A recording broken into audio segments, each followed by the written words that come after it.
bakit gusto mong maging Pilipino? Kaya, yung matakalag po ako dito, yung mga kaibigan ko, mga Pilipino, mabait po. At saka talagang gusto kami ng habang buhay, pagtirahan po dito. Gusto mo ng habang buhay sa Pilipinas? Opo, opo. Handa kang mamatay na Pilipino? Ha? Opo, hanggang patay po. Natural lang siguro na malaman mo yung pangkasalukuyang issue sa West Philippine Sea ng People's Republic of China at ng Pilipinas. Pag Pilipino ka na, saan ka kakampi doon? Yung sa posisyon ng Pilipinas o sa posisyon ng China? Hindi kailangan ko lang isip, Pilipinas po.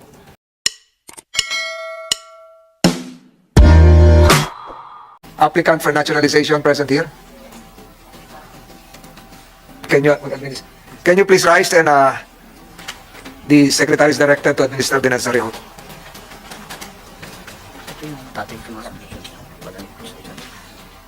Mr. Wang, kindly stand up, please, and raise your right hand. Do you swear to tell the truth and nothing but the truth in the Senate hearing? Please sit down. The applicant is under oath. For the record, the act of granting naturalization is seldom done by this committee, except for some outstanding circumstances. And I would like to refer to the instances when this committee granted, among others, naturalization to Marcos Dauthit, which resulted in Republic Act 10148, Andre Blanch, Republic Act 10636, Angie Kwame, Republic Act 11543, Mr. Marañon, Republic Act 1150, and Justin Brownlee, Republic Act 11937, among others. And there are 4 modes to become a Filipino citizen. One is through administrative naturalization under Republic Act 9139, which is the Administrative Naturalization Law of 2000. And the other one is judicial naturalization under Commonwealth Act number 473, the revised naturalization law. And the third one is legislative naturalization in the form of law enacted by the Congress bestowing Philippine citizenship to an alien. The records, Mr. Secretary, can you narrate the records submitted by the applicant here, coming from the lower house?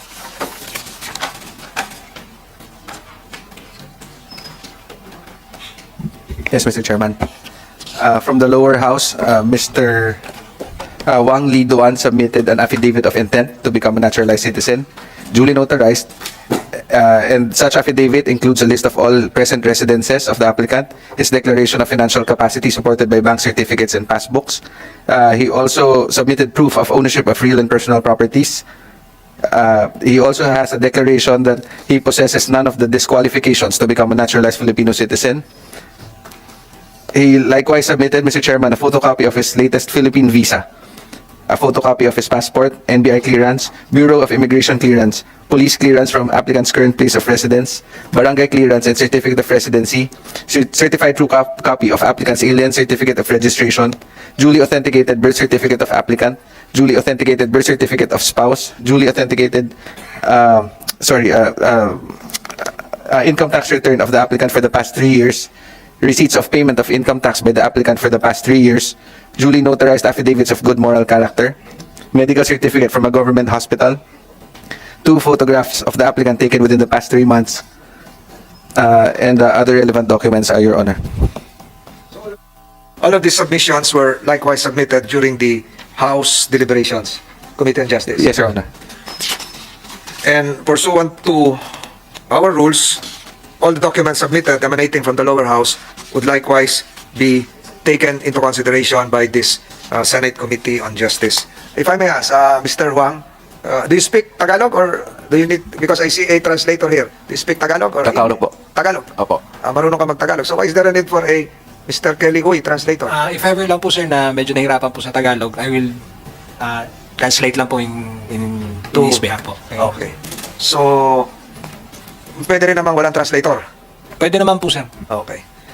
So, ang tanong dito ng committee, ito yung mga tinatanong ko lagi, kumpleto naman yung mga papeles mo, bakit gusto mo maging Pilipino? Bakit gusto mong maging Filipino citizen? Marami na kami Pilipino rito. Mababait ang Pilipino. Mababait ang Pilipino. Bakit gusto mong maging Pilipino? Mabait talaga ng mga Pilipino po. At saka, ang 30 years na po ako dito sa Pilipinas po. Hindi ko tinatanong kung ilang taong ka na rito. Bakit gusto mong maging Pilipino? Kaya, yung matakalag po ako dito, yung mga kaibigan ko, mga Pilipino, mabait po. At saka talagang gusto kami ng habang buhay, magtirahan po dito. Gusto mo ng habang buhay sa Pilipinas? Opo, opo. Handa kang mamatay na Pilipino? Ha? Opo, hanggang patay po. Ano sa... I've been looking at your records. Ano ba gusto mo? Mag-Inglesan tayo o mag-Tagalog? Tagalog. Tagalog? Opo. Bakit marunong ka na mag-Tagalog? Lagi ko nang kausapin mga kaibigan ng Pilipino po. Dahil ganun katagal ka na sa Pilipinas? 33 years na po. 33 years. Opo. So, may pamilya ka na rito? May anak ka na rito? Meron po, dalawa po. Dalawang po? Ano? Dalawang anak ko po. Dalawa ang anak mo. Natatawa itong mga tiga-DBM eh. Dalawa ang anak mo sa Pilipinas. Saan nag-aral yung mga anak mo? Sa lalaki po sa Xavier. Ang babae. Xavier. Opo. Xavier. Ah. Dito yan sa San Juan. Opo, opo. Yung babae po sa Ika. Ano ba yung Ika? Yung Sa San Juan? San Juan din po, San Juan. Sa San Juan. Ah. Kasama mo ba dito yung mga anak mo? Yung lalaki po, yung panganay. Pwede ba tumayo? Yung anak? Ayun. Ikaw ang anak. Hindi ka pa napaot pero marunong ka rin mag-Tagalog? Marunong. Let the records reflect. Can we get your name? Kunin mo yung pangalan.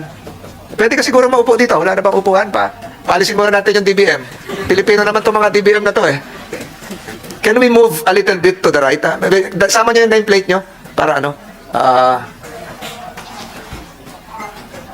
Dito na po. Attorney Tutor, palipat-lipat ka na, kay Congressman Tutor, nakakadalawang lipat ka na.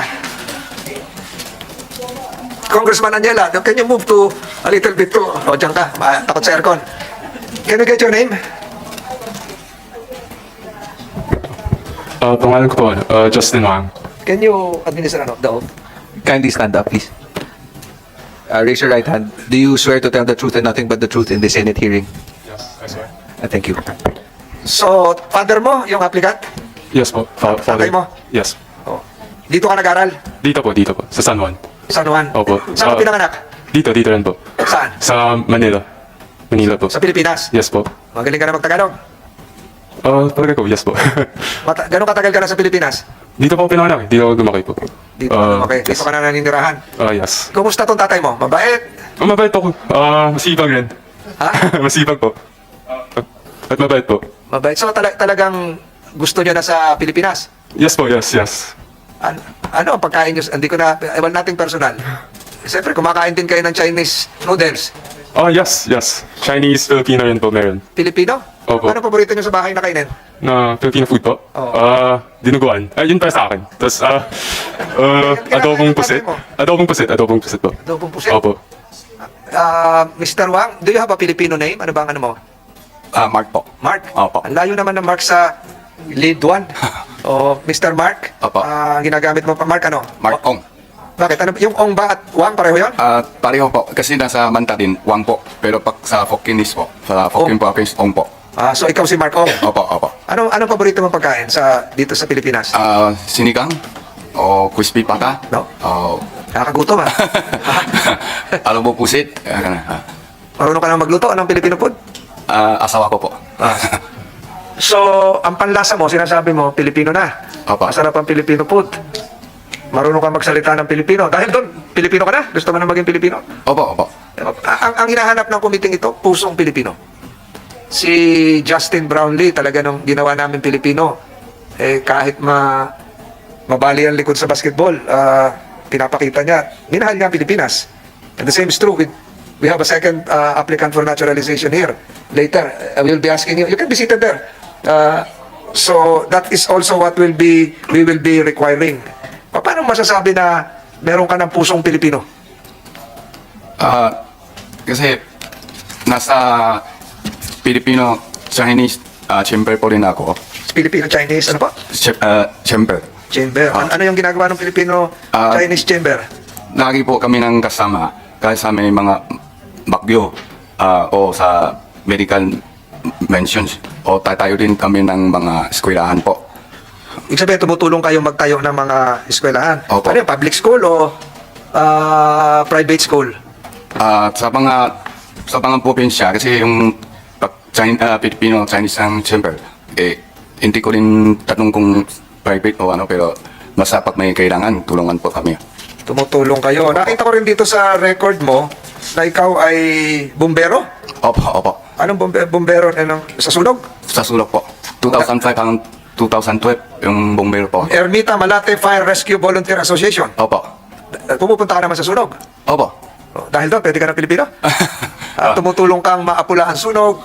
So, nagdo-donate ka rin sa mga nasunugan. Opo. Kaya hanggang ngayon, direkto pa rin ako po doon sa Emirata ng yung bumbero po.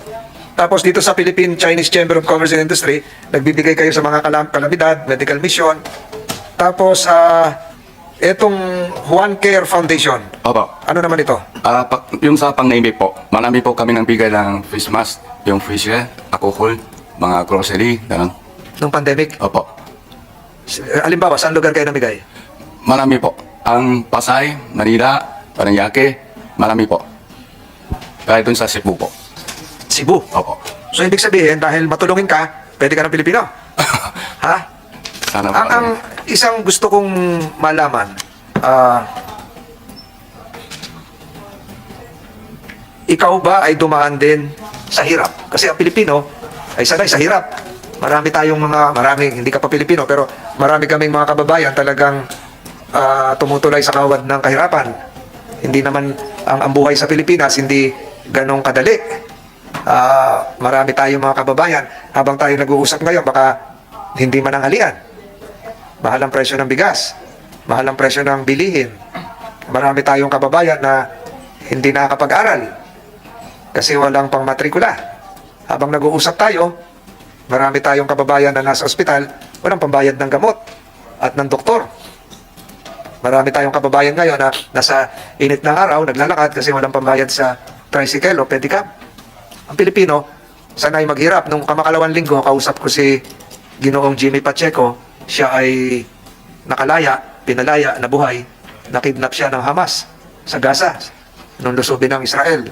Kausap ko siya na matagal. Noong February 3, bumalik ulit siya sa Israel, sa Tel Aviv, para magtrabaho kasi gusto niyang mapag-aral yung kanyang mga anak. 49 days siya nasa ilalim ng tunnel sa Gaza na hanggang ngayon ay binobomba pa ng Israel Defense Force. At nandun pa rin yung mga hostages. Pilipino siya. Nabuhay siya, bumalik sa Israel. Talagang gusto niya mapag-aral yung dalawa niyang anak, kambal pa. Ayoko na sana pabalikin, pero gusto niyang tulungan yung pamilya niya. Ikaw ba ay dumanas din sa hirap dito sa Pilipinas? Opo. Galing ko rin sa mahirap po. Ano? Kasi pag tumating ko, 12 years old pa lang ako. Kaya mahirap kami walang pera pang alay sa school. Kaya puto-puto yung salita ko, hindi ko rin marunong mag-English. Saan ka unang lumanding dito sa Pilipinas? Saan lugar? Sa Maynila? Saan? Kawayan Isabela po. Isabela. Kawayan Isabela. Oh, yung dinanas mong hirap, gaya ng ano? Ano yung trabaho? Pag alawin ko yung palay. Anak, paano po? Palay. Palay? Oo, palay. Ano, nagbibilad ka ng palay? Naglalagay ka ng palay sa sako? Hindi, sa pag araw, pagtuyo yung palay. Pinapatuyo ang palay? Opo. Tapos nagbibilad? Saan? Sa karsada? Hindi po. Kasi yung tito ko, may nice na siya. Rice mill? Opo. Kaya yung bata pa ako na tuyo ko na yung mga palay. Hindi naman kayo smuggler ng bigas. Nagbibilad kayo ng palay. Doon mo na, yun ang trabaho mo. So, doon mo nakita yung hirap. Pero hindi na dinanas ng anak mo yan. Hindi na dumaan sa hirap yung mga anak mo. Siyempre, minsan kuntuhan ko yung mga story namin. Kung anong mahirap, kung talaga kailangan tulungan sila sa mga mahirap-hirap. Sa record mo, nakalagay din na noong 19 anyos ka, ahente ka ng tsinelas. Opo. Ano naman klaseng tsinelas yun? Mga karing China po. Tsinelas, yung tsinelas na... Saka mga lambit po. Tinitingnan ko itong mga paano mga babae rito. Wala namang nakasuot na yung... Anong tawag doon? Nasipit na gano'n? Yung mga bulanan po. Magkano yung tsinelas? Mga nakalimutan ko pero siguro mga hindi apat ng 30 o ano gano'n lang. Isang pares. Opo. Ano yun, nilalako nyo? Tinitinda nyo? Tinda po. Hindi ko po. Pwede utang? Minsan, pag suki. Tapos, nakarating ka na ng Maynila. Opo. Bakit mo naman naisipan pumunta ng Maynila? Trabaho ko sa printing na t-shirt. Printing ng t-shirt. Opo. Baka sa mga kandidato yun, ah. Ah? So, nakita mo ang hirap ng Pilipino. Opo, kasi kahit dun sa printing, ako lang isang Chinese eh. Polo Pilipino. Kaya lagi kami na kasama. Ang dumi yung printing, di ba? Mga pintura. Sama-sama kami. Alam ko po. Pag sweldo, inuman niya ng mga gin, beer. Pagsapato.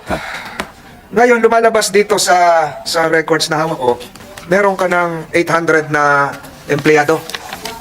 Kasi apat ng company po kami. Mga pag-total, abot ng 1,300 po. 1,300. So, ang status mo ngayon, ano ka? Illegal alien? Resident alien? Legal po. Yung, Illegal?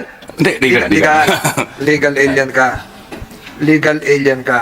Ngayon, medyo nakikita ko, umangat-angat ka na sa buhay. Dito sa records dito, may mga napatayo ka mga warehouse, bodega sa Subic. Opo. Ah, Ito po ang general manager po namin. yung translator mo. Opo. Ay, hindi ka pala translator, manager ka pala. Dapat nakalagay dyan, manager. Okay lang sir, kahit na translator lang. Ayun. So, paano ka, sa mga negosyo mo ngayon, warehouse, paano ka pa makakatulong sa Pilipino? Paano ba pa magagawang tumulong sa... Marami po kami na pupuntahan ng sa... Ano yung pinapakita mo? Sa Subic. Pwede po si Ka- Kenny na... Secretary is directed to approach and retrieve the pictures. Mamaya, pakapaliwanag na nila. Oh. Baka wala na sila may paliwanag kasi kuha mo na. Bigay mo muna. Oh. kasi... Bisa Kenny, baka pwedeng paki... Ano pa yung pwede nyo itulong sa... Ang mga empleyado nyo, 800. Kanina sabi nyo, 1,000, ano? Kasi apat ng company 1,200? po. 1,200? 300 po. Ano yung mga Pilipino? Pilipino po. Lahat Pilipino? Opo. Na binibigyan nyo ng trabaho? Opo. Baka naman below minimum wage yun. Ha? Paliwanag nyo nga yung paano pa makakatulong bukod sa pagbibigay ng trabaho sa mga... Actually sir, meron po kami CSR din po sa mga indigenous people pag yun sa Subic po sir. So during pandemic times po nag-donate po kami ng mga face mask, mga relief goods. Then during the pandemic time din po, 2019, yung mga staff po namin na workers, pinag-stay po namin dun sa Subic for them to work all throughout the pandemic. Sagot po namin lahat yun. Food, shelter, salary po. Business aside from construction of warehouses. Ano yun? Bali, ang model po namin dito sa Subic, sir, is construction of warehouse. Then we do subleasing po sa mga tenants, sa mga SMEs po na opo, locator po, sir. Ay di tax-free. Tax-free po before, sir. Ngayon, with the create, sir, medyo nahihirapan po kami ngayon, sir, to attract more potential tenants. After the pandemic, ang hirap mag-attract ng locators. Correct, sir. Opo. Ay, bagsak ba ang business sa Subic? You could say that, sir, medyo po with the create. Kasi, sir, with the incentive, What mahirap. do you mean create? Yung bagong batas? Yes, sir. Opo. Sinisi mo pa kami. Di naman po, sir. Sinasabi ko lang po yung katotohanan po nangyayari. With the... Na naglo-locate sa Subic. Nabawasan, Nabawasan. nabawasan po, sir. Nabawasan. Mukhang ano ka, pro-charter change ah. Hindi naman po, sir.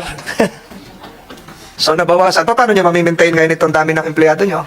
Sir, yung ano lang po yung sa employment po namin, tuloy-tuloy naman po ngayon, sir. Kasi construction po namin is So, tuloy-tuloy. gawa lang kayo ng gawa ng Opo, kasi warehouse. yung property, sir, 200 hectares po siya. So, So kahit walang locator, gawa lang kayo ng gawa? Opo, sir, we are hoping na to get investors naman po na to settle in Subic din po sa Freeport. Opo.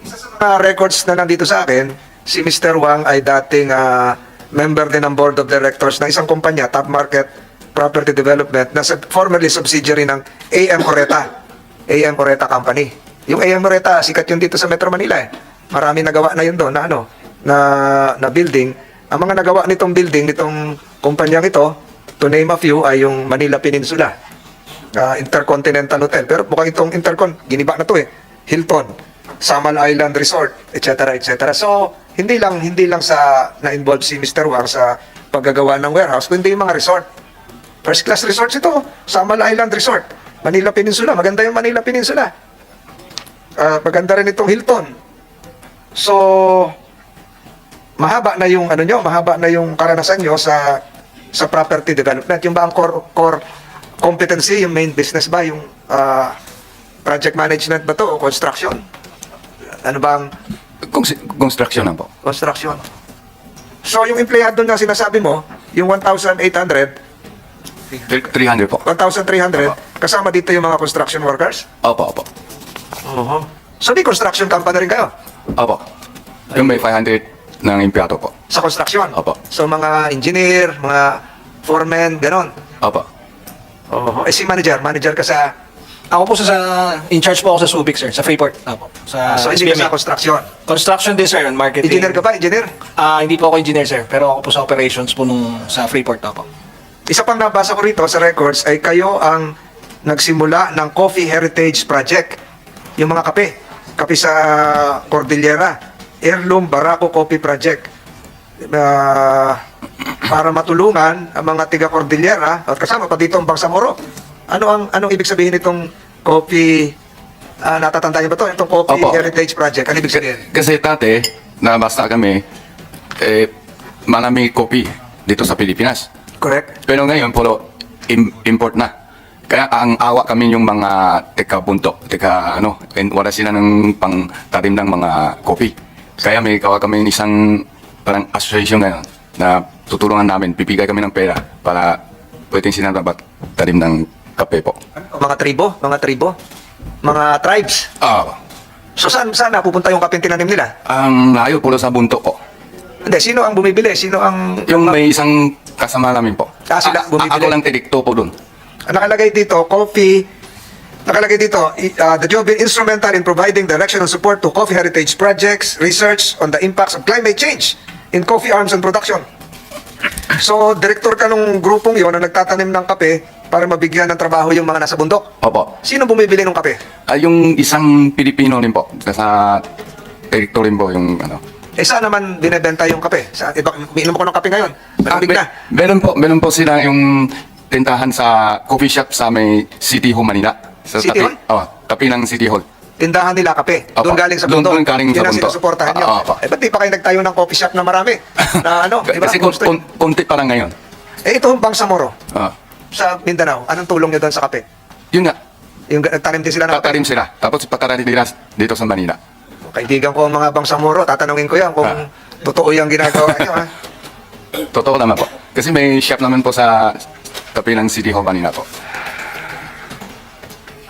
Tumutulong ka rin sa League of Municipalities. Nakalagay dito, kalis lang ng opisina ni Congressman Bernos sa mga beautification, etc. etc. Alam nyo, Mr. Ong, ako po yung laging tumitindig tungkol sa problema sa West Philippine Sea. Matatanungin kita, pwede mong sagutin to o hindi sagutin. Pwedeng baliwalain mo. Kung sakaling maging Pilipino ka, at ngayon hindi pa Pilipino, pinag-uusapan pa natin, natural lang siguro na malaman mo yung pangkasalukuyang issue sa West Philippine Sea ng People's Republic of China at ng Pilipinas. Kung Pilipino ka, naging Pilipino ka na naturalize ka na, kanina naglabas na naman ng statement ng China na hindi nila kikilalanin yung desisyon ng International Arbitral, ang Arbitral Tribunal, parang isang husgado rin na pag-aari ng Philippines yung dagat na pinag-aawayan ngayon. Siguro, tanungin kita, pag Pilipino ka na, saan ka kakampi doon? Yung sa posisyon ng Pilipinas o sa posisyon ng China? Hindi kailangan ko lang isip. Pilipinas po. Kasi dito talaga ako eh. Okay. Malabo ako dun sa China. Kasi matapang ako. Wala na ako dun. Okay. Siguro yung anak mo, ganun din. Siyempre. Yes po, yes. Sige, maliwanag yun. Tanungin ko maraming salamat, Mr. Ong. Tanungin ko ang Office of the Solicitor General. Ano yung position paper natin dito? May comment natin? Good morning, Your Honor. Thank you for inviting the Office of the Solicitor General to today's public hearing. The granting of Philippine citizenship to deserving foreigners who have embraced Filipino culture and have contributed substantially to the well-being of Filipinos is an exercise of legislative power which is vested in Congress under the fundamental law. Further, considering that the applicant has submitted clearances from the relevant government agencies, such as the Bureau of Immigration and the National Bureau of Investigation, stating that his name does not appear in any of the respective derogatory records, databases, or lists, BOSG has no objections to the granting of Philippine citizenship to Mr. Lee Duan Wang. Thank you, Your Honor. Thank you. And for the record, you are State Solicitor Raymond Pasiliao, Your Honor. Raymond Pasiliao, Your Honor. Yes, Your Honor. Thank you.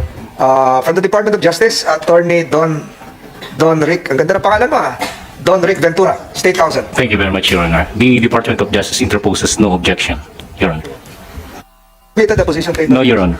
No or yes? I do not know, Your Honor. I'm specifically assigned only to Corvin, but this one, previously, I was not assigned to this.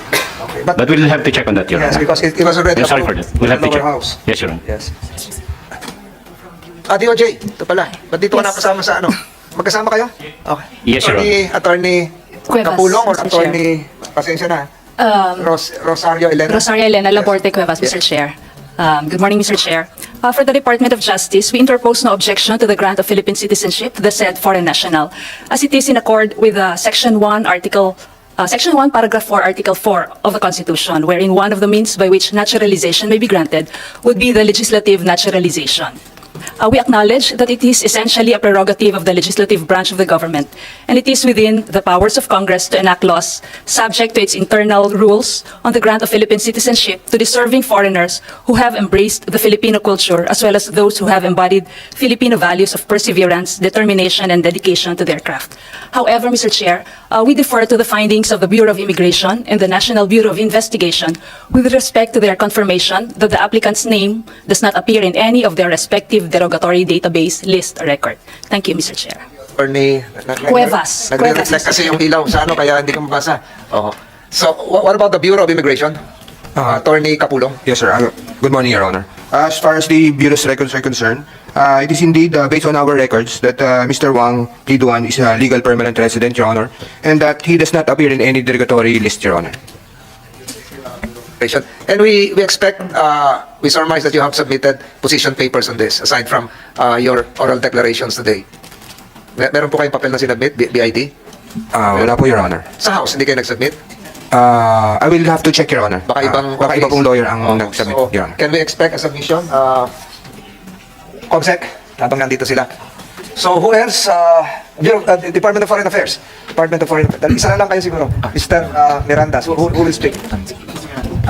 Thank you, Your Honor. Good morning to the esteemed members of the committee. I am Antonio Miranda, Vice Assistant Director of the Department of Foreign Affairs. I am accompanied with Assistant Director Charlie P. Nicolas of the Passport Division.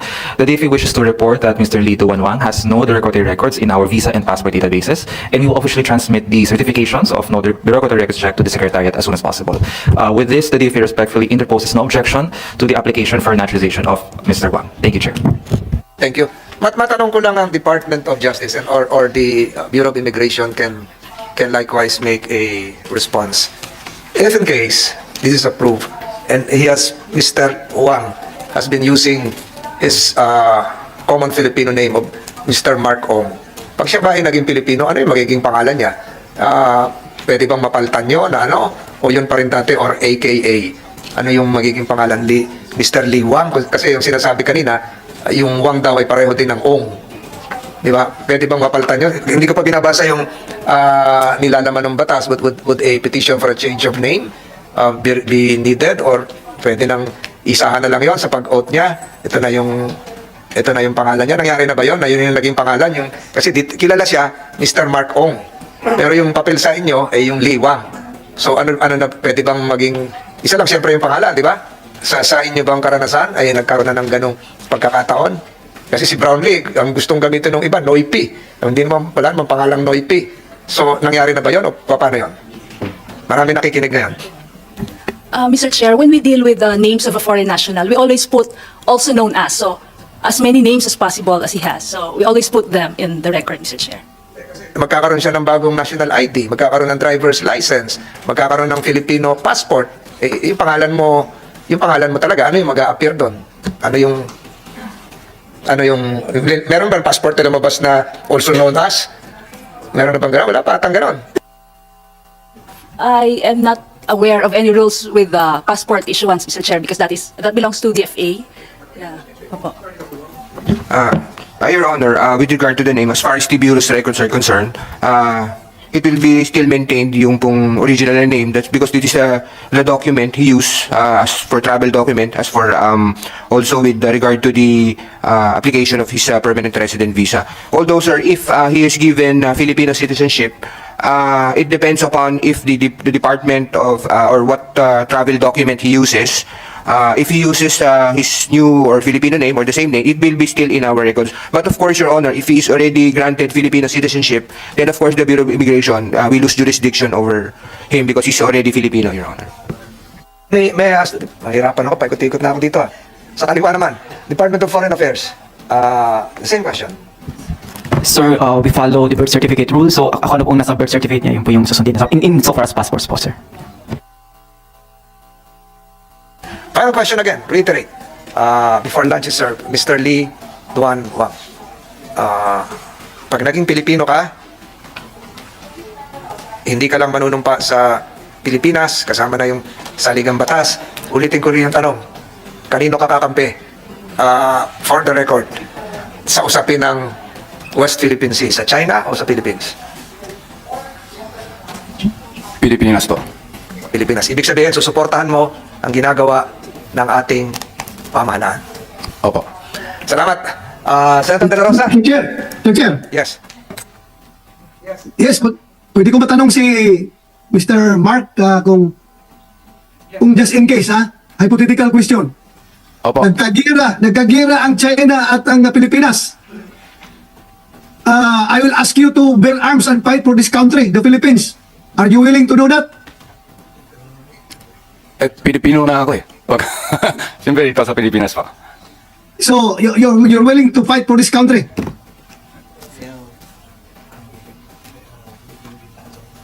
Opo. Thank you, Mr. Chair, thank you. And Thank you po. Mr. Chair, gusto ko lang susugan yung last question mo. Yung nga, to our resource persons, just in case, gusto ni Mark na mag-assume ng Filipino name as Mark Bato. Paano natin gagawin yan? Kung gusto ni Mark na gawin yung pangalan niya, Mark Bato, Filipino name niya. Paano ba gawin yan?